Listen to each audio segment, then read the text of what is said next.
Hey guys, it's Heather, and I'm really excited to announce that I'm getting a new puppy. And with all the great things that come along with puppies, one of the things that getting a new dog or a new pet entails is buying a lot of supplies. And so I thought I would take this opportunity to make a video of all the stuff that I have bought in preparation of welcoming my new puppy into my home. Don't feel like some of the extra things that I have gotten are completely necessary. There are definitely some things that you're going to need, every puppy's going to need, and then there are just some things that you're going to want because they were fun or cute or, they caught your eye. So don't feel pressured that you need to go out and spend a ton of money just because you're welcoming a new dog or a new puppy into your home and your family. But with that said, let's get started. So I'm going to get started with the important stuff. What does every puppy need? Your puppy is going to need puppy food. So one of the first things that I did was I talked to the breeder that my puppy is with and asked, what is the puppy currently eating? And so I went out and got a small bag of that food. I really recommend keeping the puppy on whatever they're familiar with eating for at least 2 to 3 weeks when they get home, just to help the transition of being somewhere new, being away from their mom and their litter mates, and the stress that just naturally brings. You don't want to be throwing in digestive distress at the same time when you're switching to a new food. Now, if the food they're currently eating isn't something that you're really comfortable feeding, maybe you want to feed something better or a different type of food, then go ahead and get some of that and slowly start to transition them, once you've had them home and everything's going well. After, I'd say, the first 2 to 3 weeks, it's safe to do that. So I got this little metal container. It's nice. It's got a silicone seal so that it'll keep it airtight. But I'm actually recommending, and this is what I do, is keep the bag of the puppy food in whatever container you're gonna use. Bag clip as well to keep it extra airtight, and then whatever measuring cup you're gonna use. I really recommend using an actual measuring cup and not just like an old plastic tumbler or bowl or whatever you have handy, because you really do want to track not only how much food you're giving your puppy, but how much they're eating. And so having an exact measuring cup is going to be really important for that. So everything goes in here nice and airtight and light tight. So both of those things will cause food to go bad and go stale, and a lot of dogs will start to become picky eaters, and you're wondering why they're suddenly turning their nose up at their puppy food is because it's starting to go bad. The other thing about puppy food is you really only want to get enough for about 3 to 4 weeks, how much that your puppy will eat in 3 to 4 weeks. So if you buy a huge bag, by the time you get halfway through that bag, it's going to be super stale, and more likely the food's going to start going bad. So it's definitely more economical to buy bigger bags of food. It's cheaper per pound to buy, a 25 or 30 pound bag versus buying a small, 4 or 5 pound bag.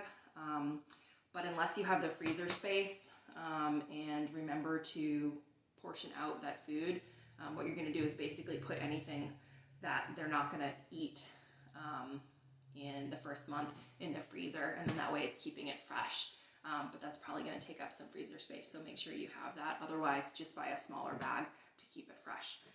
Along with food is treats. So I'm a dog trainer. I'm going to use a lot of food, his daily portion of kibble, as well as some higher value treats in training, and also just for enrichment and activities to keep him busy and play and training and all that stuff.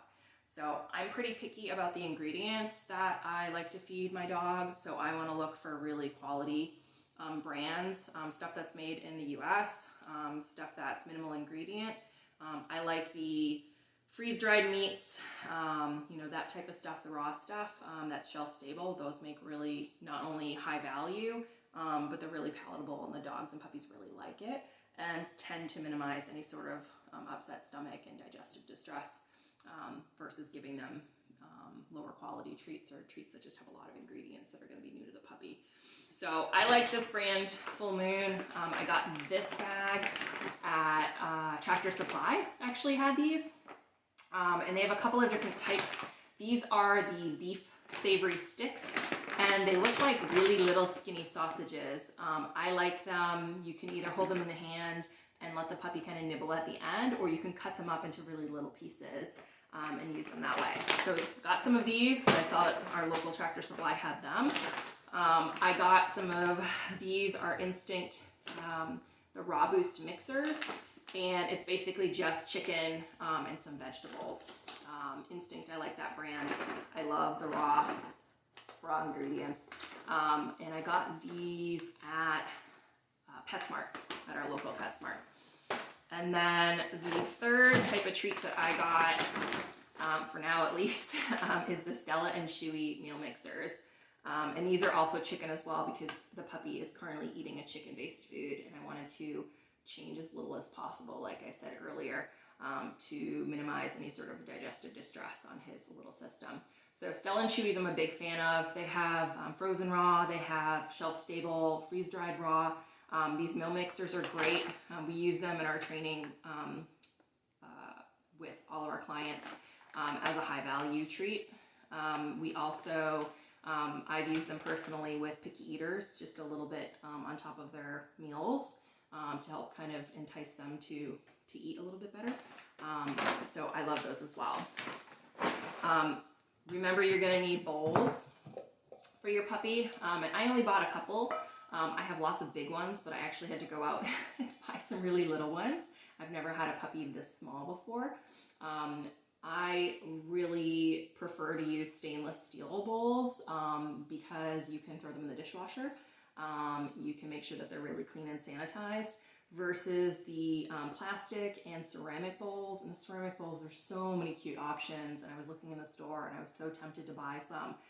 But the problem with plastic and ceramic bowls is that they tend to hold bacteria a little bit more. They get more of a biofilm in them. So even when you're cleaning them, like with soap and water in the sink on a regular basis, they're still kind of dirty and they get kind of that slimy feeling. That's that biofilm. So stainless steel is what I use. And I also got the ones that have the silicone on the bottom so that they won't slide around. Not that this is a big puppy, but with larger breed puppies, you put a bowl down, they're like literally sledding it across your kitchen floor, and that noise drives me crazy. So silicone on the bottom is great for that reason. The other thing I bought, if you guys are familiar with, are the licky mats. I thought these would be a really good option for either some independent enrichment, meaning I give this to him when I'm busy, maybe in my office or doing work around the house, or when I'm leaving the house and he's going to stay home, just to keep him happy and busy and engaged and enriched with something interesting. And they know that licking is very soothing and calming for dogs, so if you can encourage them to do that activity in a appropriate outlet, then you're gonna have a happier dog. So I got a couple of those licky mats. They come in different sizes, different shapes. Some of them have suction cups. These ones don't. I'm kind of bummed that I didn't notice. And I've got the ones that didn't have the suction cups on the back because then you can stick them to the floor or other type of surface, if you have wood floor or something like that. And again, they're not gonna slide around. So I'm a big fan of these guys. I also am waiting on a supplement that should be coming in the mail any day now. I ordered on Amazon. It's the supplement that the breeder is feeding. It's just a vitamin mix. It's got probiotics, vitamins, all sorts of good stuff in there. So I'll be adding that into his daily food as well. And then I also got this Honest Kitchen is the brand, and it's the Goat's Milk Daily Booster. So this is actually a powder. I like giving goat's milk. Goat's milk is really good for dogs. It's also a good way to add moisture into their diet. It's a good way to help picky eaters be a little bit more excited about their food, but also it's just like a really great source of nutrition and a lot of good stuff in here. But having to constantly buy fresh goat's milk or the frozen stuff and then remember to thaw it is a little bit more of a hassle. So I was excited to see that they have this powdered form, so you can just mix it with water and use it that way. So that's pretty cool. The other stuff that I got food-wise, and these are really big and I intend to cut them because my puppy will be really small, is just some bully sticks. So I really like bully sticks. not rawhide, so make sure you understand the distinction. Bully sticks are made from cow, beef, pizzle, and it's natural. It's something that's meant to be digested. It's not going to cause obstruction. If they, when they eat it, it's not going to get stuck in their digestive tract, assuming that they're, eating little pieces and not swallowing it whole. So I like bully sticks to keep puppies busy when we're doing crate training or when we're traveling or just when I need him to be happy and chewing on something. So a couple of bully sticks, always good to have. And then the other thing that I got as well, and I should have said, the bully sticks I got at my local Tractor Supply. And this is while I got my local Tractor Supply. So this is a trachea. So it's kind of along the lines of the bully stick, where it's natural, it's safe for them to eat and digest. But the difference, or the reason I got it, is because they're hollow in the middle. So it's literally beef trachea, right? The thing in your neck, but from a cow. And so what you can do is you can stuff it and freeze it kind of like a Kong, but like an all natural edible Kong. So I can put things in here like some of his kibble soaked in food, all the things that you fill Kongs with, peanut butter, yogurt, that kind of stuff, and then either refrigerate it or freeze it and then give it to him. And now he's got this edible Kong that's going to keep him busy for a while.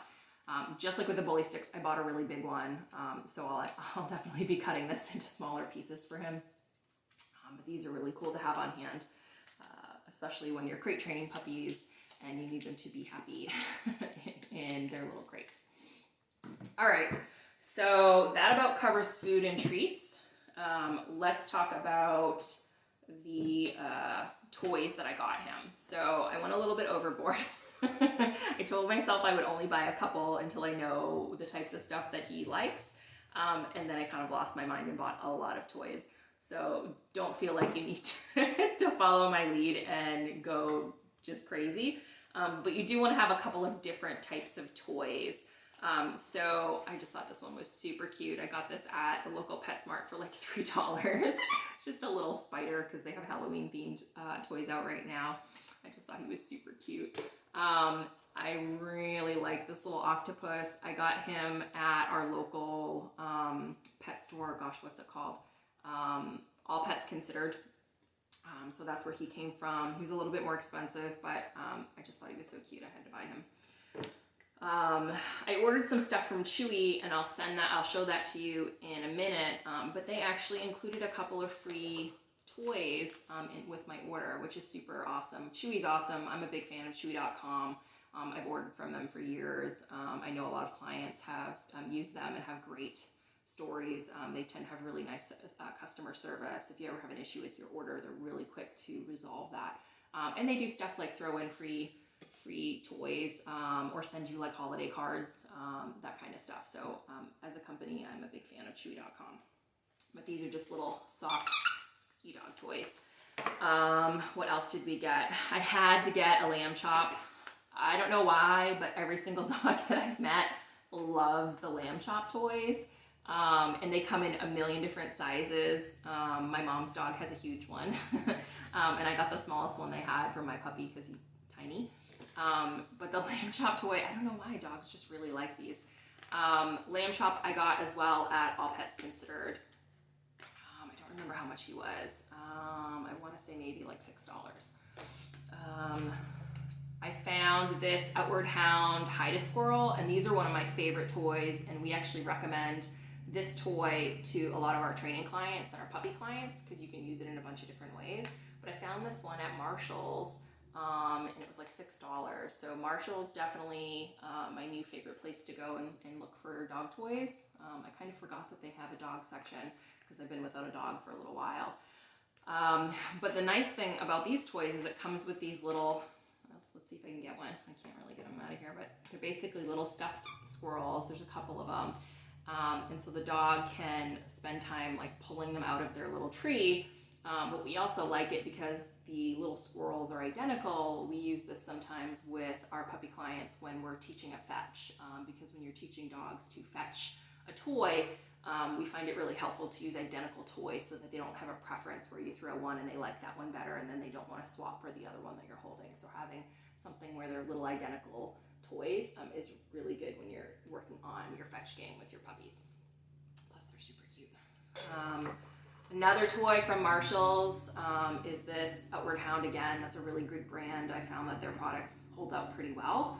I thought these were cute. They're little donuts. I mean, come on guys, this is ridiculous. Again, $6 at Marshall's. Really good price for these.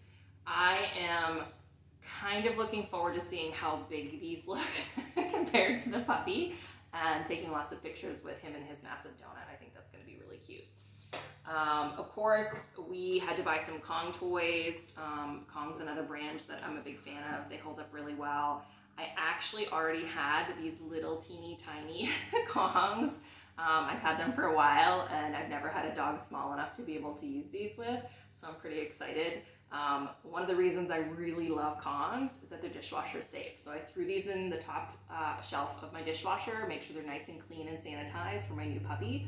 And I will be using them for sure with him, stuffing them with some food and treats to help keep him busy. He's a little bit older, so he's pretty much already through teething.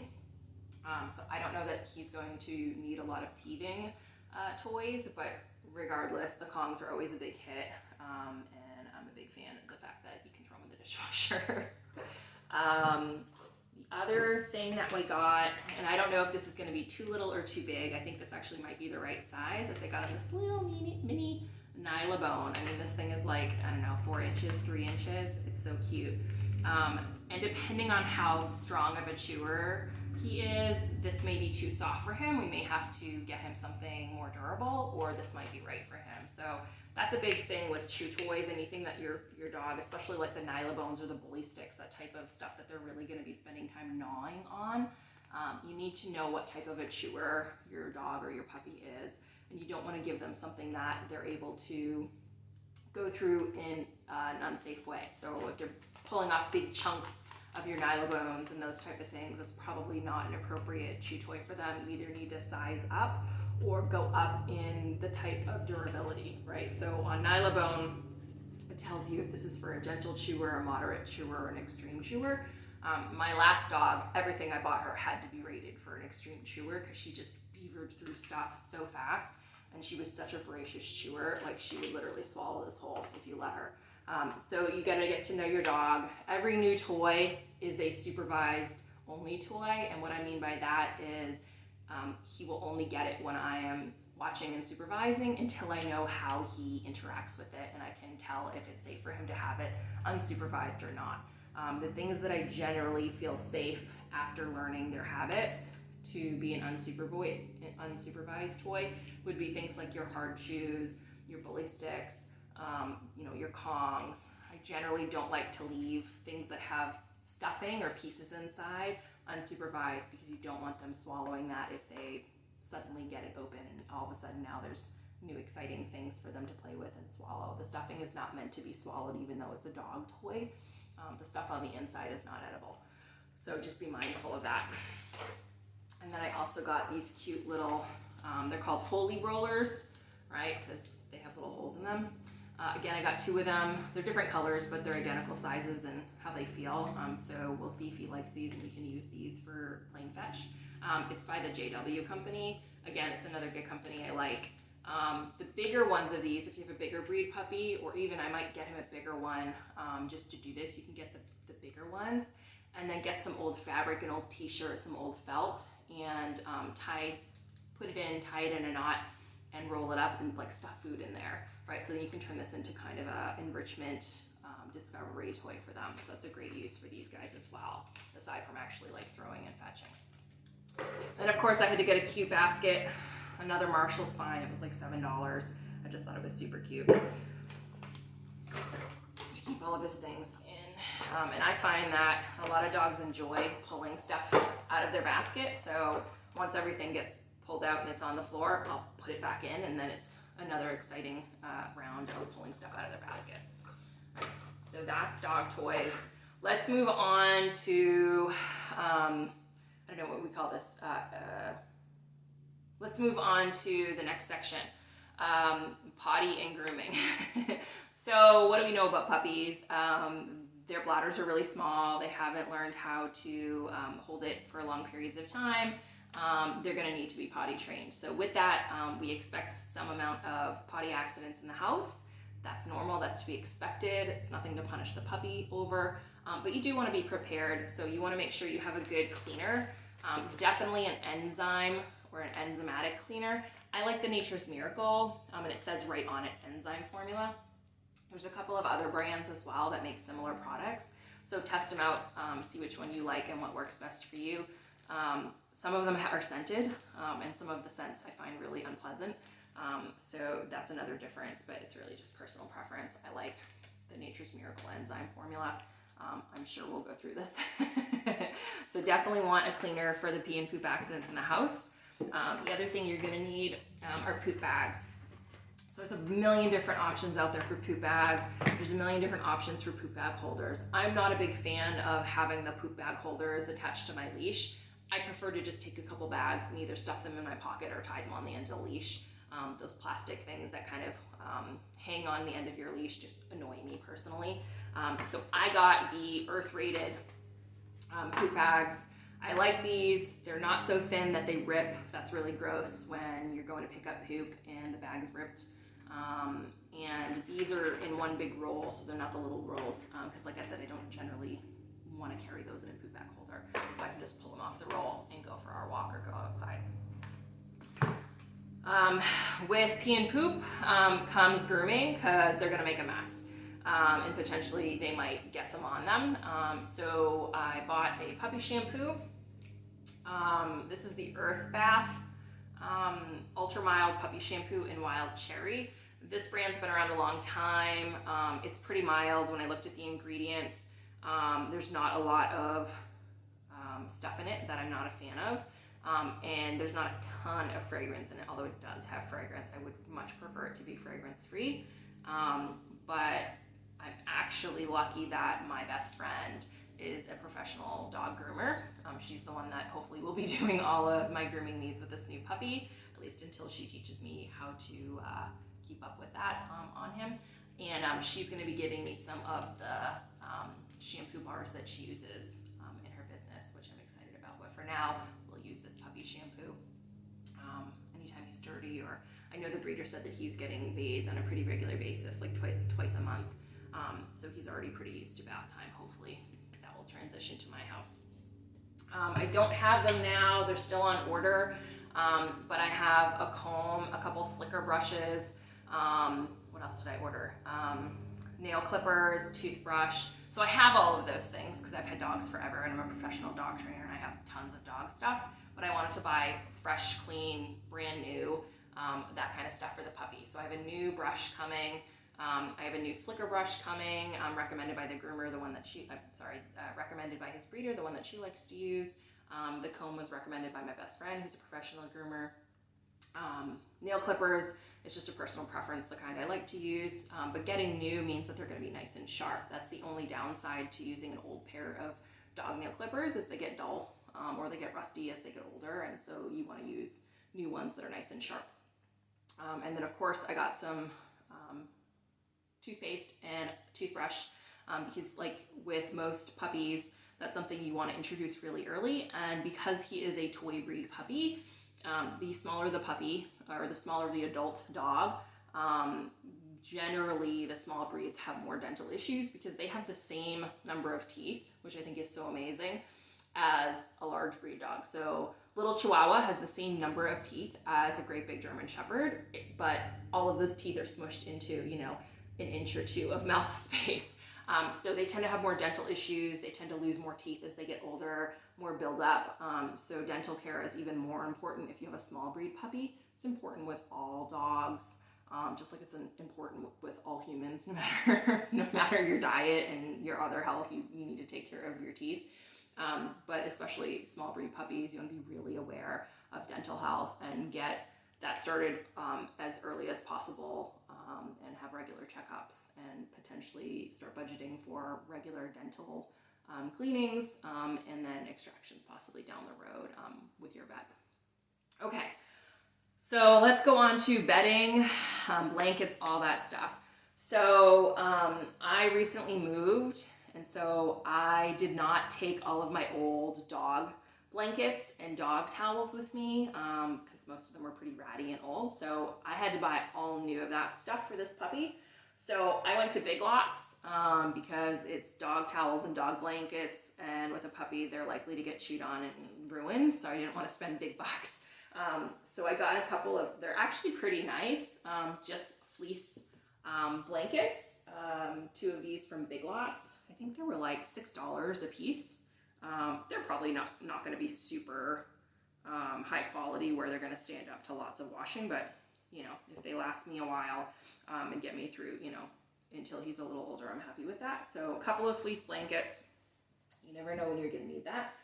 And then I also went to Big Lots and bought some just cheap towels. So again, he's a really small puppy, so I bought hand towels because that's pretty much all he's gonna need. And I'm gonna use these for things like wiping off his feet when he comes in, drying him off when I give him baths. I also have a forced air dryer that I'll use, so I won't need to just dry him with towels. But having stuff to like wipe him off when it's raining, wipe his feet when he comes inside, all of that stuff is helpful. So you go to Big Lots, get a couple of cheap towels. These were like, I don't know, $4 for a 2-pack. I bought two packs. Other thing to mention that I've already done is any new bedding, blankets, towels, any of that stuff that you're going to use with your puppy, you should definitely wash before you start using it. A lot of dogs have sensitive skin.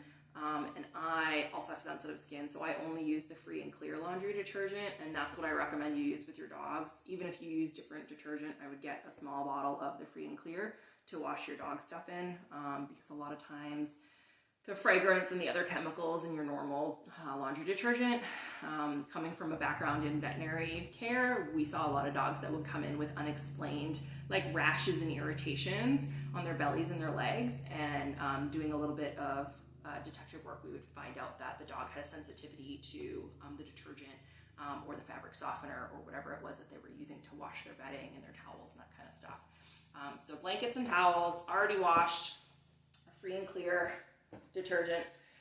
I also, again, you guys don't have to do this, but I went a little bit crazy. I'm turning into the crazy fur mom for sure, and I'm okay with that at this point in my life. I went to Hobby Lobby and bought some fleece and made him a little blanket just because I wanted him to have something special that I made for him. So, oh my gosh, look how little it is, guys. So I just bought 2 different types of fleece at Hobby Lobby. And you can just Google how to make a fleece dog blanket on YouTube or Google or whatever, and you can either knot it, or this is the unknotted version, which I like a little bit better than the ones I've made in the past that are knotted. And for not doing this for a long time, I think it came out pretty good, and for having scissors that were not super cooperative. So he's got his own custom-made little 2-sided puppy blanket made by Mom. And then the most ridiculous thing, guys, that I bought this puppy, and I'm most excited, and I really hope he likes it, because if he won't use it, I'm going to be kind of brokenhearted about it, is I bought him this dog couch on Wayfair. So just hold on a second. You have to see this. It's so cute and ridiculous. So it's literally like 12 inches off the ground. It says it's only rated to hold up to 10 pounds, so like really, really small dogs. But oh my gosh, guys, it's a little dog couch. How cute is this? And it's actually pretty nice. Like the cushion's pretty supportive, and it kind of matches the decor in my living room. So this is the most extra thing I bought of all the puppy stuff. Obviously, this is not a necessity at all, but I saw it and I just could not say no. So this is from Wayfair. It was on sale, which is probably the only reason I did it. If it was full price, I wouldn't have bought it. But yeah, that's his little doggy couch. Let me move that out of the way. I also bought him just a regular dog bed. And I realized after this arrived that it's probably going to be way too big. So this is a size small, and it's quite large. So I got this off of Chewy. Chewy.com. It's the Frisco Eyelash Round Pet Bed. It's super soft. I really liked how it looked. It looks like it's going to be really cozy for him to snuggle in. It's not, it doesn't have a removable cover, but it does say that you can put it in the washing machine, so that's good. I'm a big fan of only buying beds that can be put in the washer or that have a removable cover that can be put in the washer. Otherwise, they get super dirty and stinky, and after 6 months, they're just gross, and you end up having to throw them out and get new ones, and buying new dog beds every 6 months gets super expensive. So got a little dog bed. I did buy him a dog crate, and I have it set up in his pen. So he has a little playpen for inside the house, and at the end of the playpen is his crate. So he's got kind of this little puppy condo. That's my preferred setup for puppies. However, when you have a larger breed puppy, it becomes not possible to have that setup because everything is just so much bigger. So he's a small puppy, right? He's gonna max out at like 5 to 6 pounds full grown, right? Just to give you an idea, he's really little. So I'm able to get a small playpen and a small crate and fit it in an area of my living room that I'm not going to be tripping over, that's not taking up, most of my usable space. So I did get him a crate. I really like the Midwest eye crates. That's what I bought for him. I bought him the size small, which again, it's going to be a little bit too big for him, but it does come with a divider panel. I will probably be using that with him, but at least it gives him some room to grow into it once he's fully potty trained and crate trained. Then he can use the full space in there if he wants to spread out and lounge that way. And then I did get a small playpen, which is basically just metal panels that you can put into whatever shape you like, and they attach together, and there's a door on one of the panels so you can step in and out of it, which is why I bought that and not just metal panels, because then you're jumping over stuff, and I'm super clumsy and I would trip and fall and catch my shins all the time, guaranteed.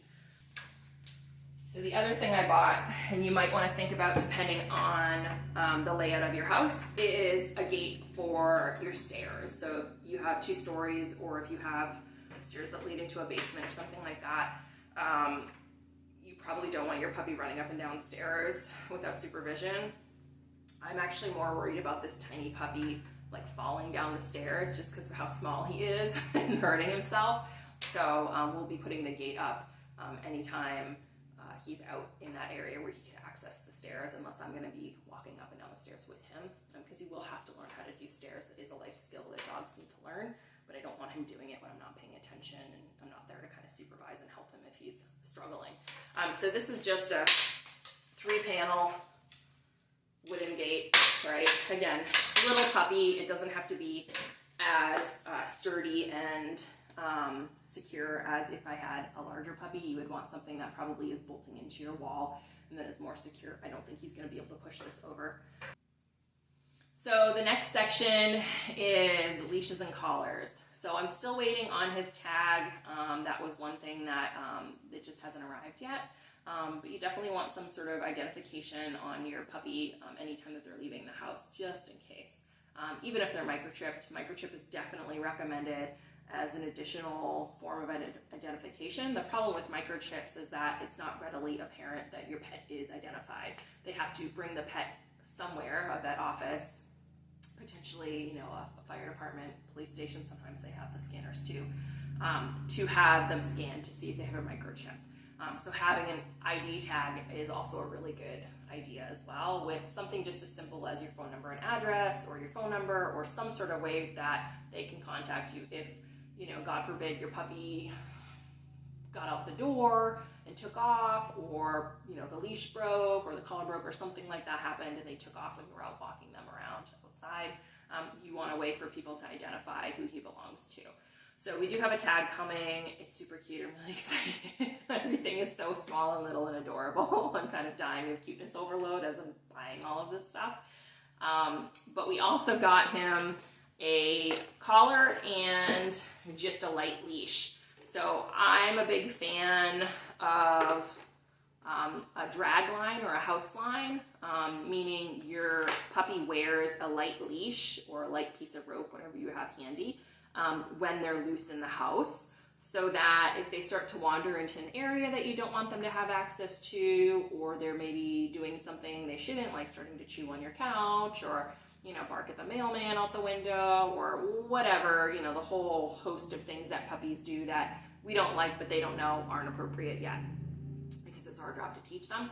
So having a leash on them is a really great way to redirect them to a better area, a more appropriate activity or toy, without having to constantly chase after them, grab at them, pick them up. It's just better, it's less conflict. You can pick the leash up and kind of guide them over to where you want them, or step on the leash and keep them from getting there in the first place. So light leash, this is not what we'll be using for walking most likely. So I just bought kind of a cheap, again, light, because he's a small puppy, leash on Amazon. I think this was like $5. And then I also bought a matching collar, because why not?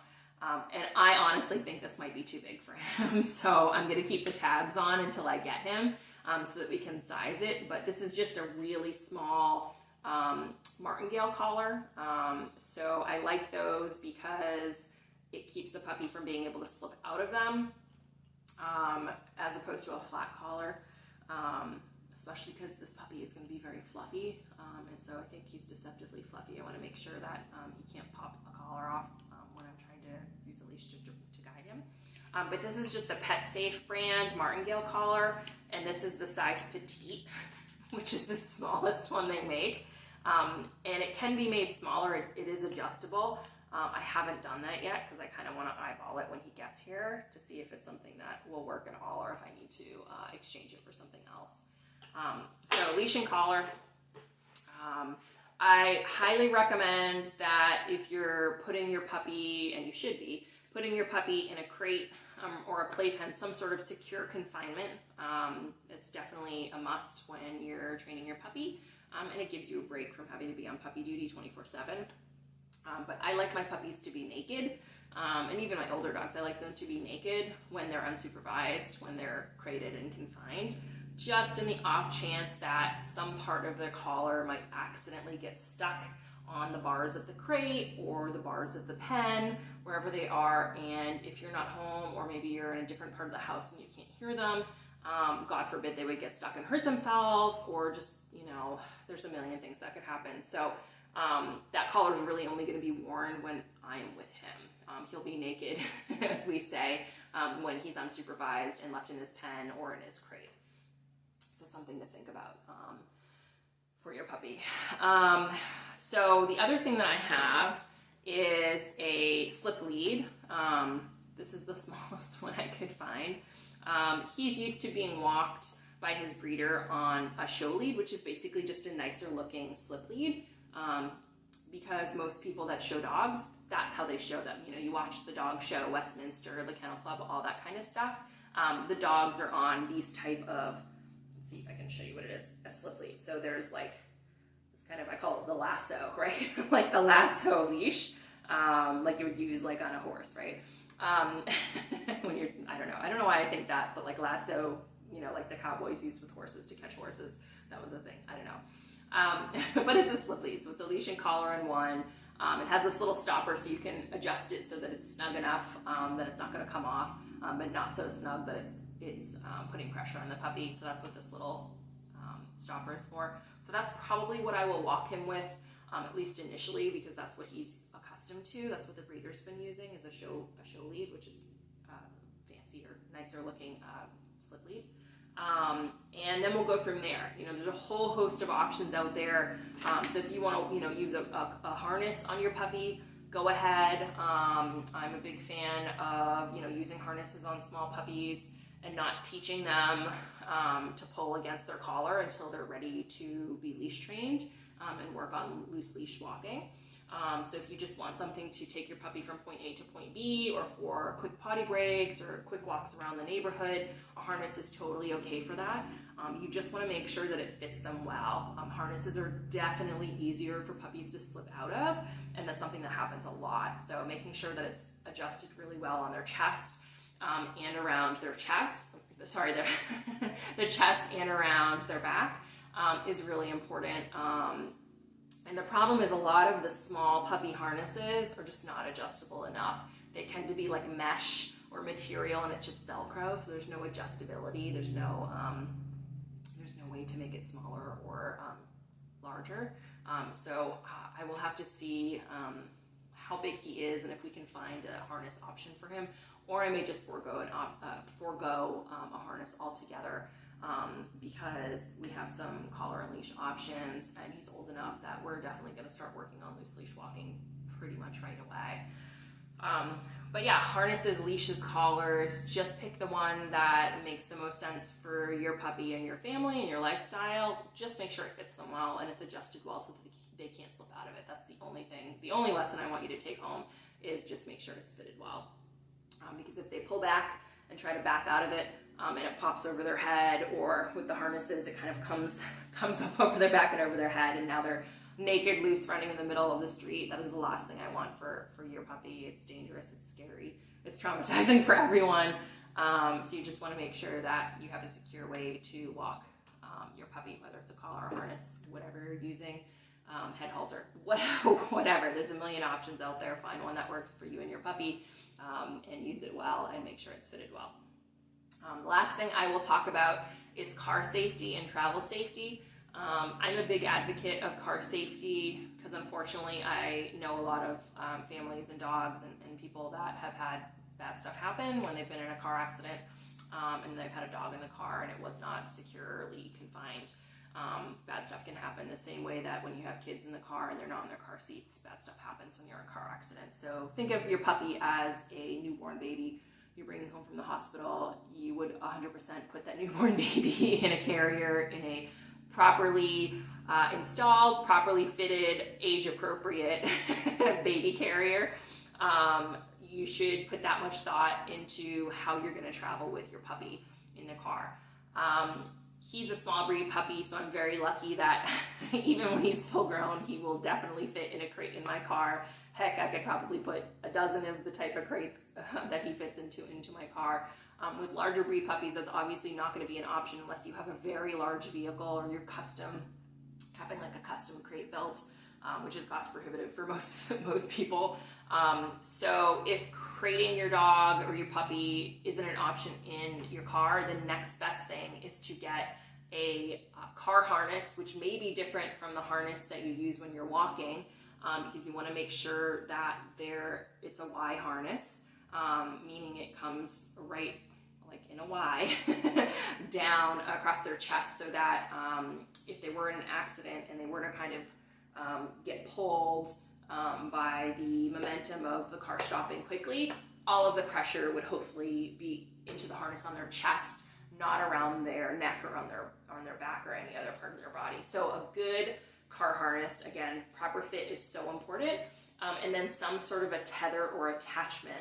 And they make a bunch of different options, but you want something that's securely attached to your car, not a leash that you're tied around like the armrest or an ocean handle in your car, but either something that buckles into the seatbelt. They make several tethers that way. They do make ones that clip around the headrest, the metal part of the headrest, and then there's a piece that comes down that clips onto your puppy's harness.